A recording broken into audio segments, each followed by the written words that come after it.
Nous sommes aujourd'hui au Cenacolino, ou Petit Cénacle, en latin Ad Coneaculum.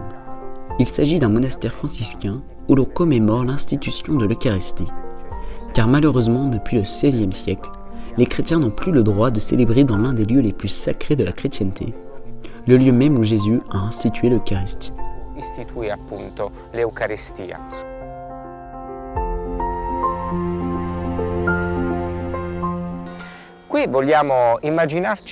Ici, nous voulons imaginer que Marie, elle aussi, a participé non seulement aux événements de la Pentecôte, mais aussi à la dernière scène. Les évangiles ne sont pas explicites, mais nous pouvons penser qu'étant donné que Pâques était une fête très importante, axée sur la famille, Marie était présente. Maria sia stata presente al cenacolo. Secondo il Vangelo di Giovanni, Gesù riferisce gli ultimi grandi discorsi ai suoi Selon l'évangile de Jean, Jésus prononce un dernier grand discours à ses disciples, précisément dans ce contexte de dernière scène. Il offre sa parole. Or, Marie est une femme de la parole. C'est surtout saint Luc qui le souligne. Je voudrais m'arrêter en particulier sur deux moments. Le premier est l'annonce de l'ange, quand celui-ci salue Marie comme la Kécharitomene, la pleine de grâce, et qu'elle reste toute troublée. Face aussi à la promesse d'un fils conçu par l'Esprit Saint, Marie demande, elle interroge l'ange, et à la fin de son dialogue déclare « Voici la servante du Seigneur, que tout m'advienne selon ta parole. » pronuncia la parola Ecco la serva del Signore, si compia in me secondo la tua parola. Possiamo imitare Maria in questo percorso di accoglienza della Nous aussi, parola di Dio. nous pouvons imiter Marie dans ce cheminement d'accueil de la parole de Dieu.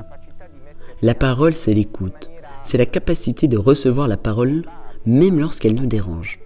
D'autre part, l'accueil de la parole implique des questions, mais notre ultime réponse à Dieu, c'est notre disponibilité à accueillir cette parole.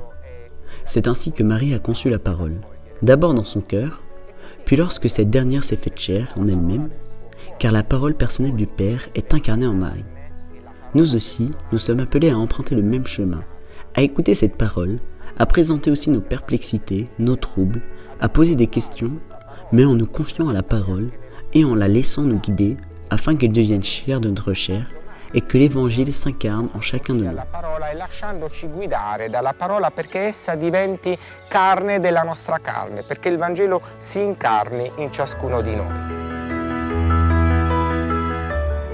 Subito dopo questo episodio San Luca ci parla di Maria che visita la cugina Le deuxième moment Elisabetta. se passe immédiatement après cet épisode. Saint Luc nous raconte la visite de Marie à sa cousine Élisabeth. À cette occasion, Élisabeth annonce à Marie « Heureuse celle qui a cru à l'accomplissement des paroles qui lui furent dites de la part du Seigneur. » Oui, Marie a eu confiance, elle a cru.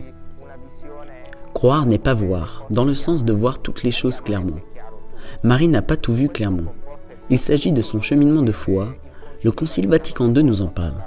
La foi, c'est la confiance. Lorsque Dieu prononce une parole, nous ne savons pas comment il l'accomplira. Mais notre oui à cette parole est une marque de confiance envers lui.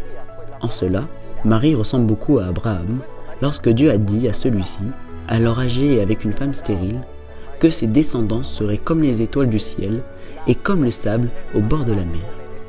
Abraham a cru en cette parole et Dieu l'a accomplie comme une justice. Pourtant, Abraham n'avait pas toutes les réponses, mais il a su faire confiance à Dieu. Tout comme Marie, qui apparaît comme celle qui a fait confiance à la parole, qui croit en la parole, le même itinéraire nous est proposé.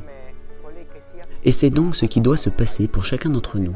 Laissons-nous guider dans cet itinéraire par la Vierge Marie, afin que la parole soit accueillie, même au milieu des questions et des demandes, et devienne chair de notre chair. Ainsi, nous deviendrons bien heureux, parce que nous ferons confiance à Dieu, qui accomplira ses promesses au-delà de tous nos désirs et de toutes nos attentes. Il quale porterà a compimento, oltre ogni nostro desiderio e aspettativa, le sue promesse.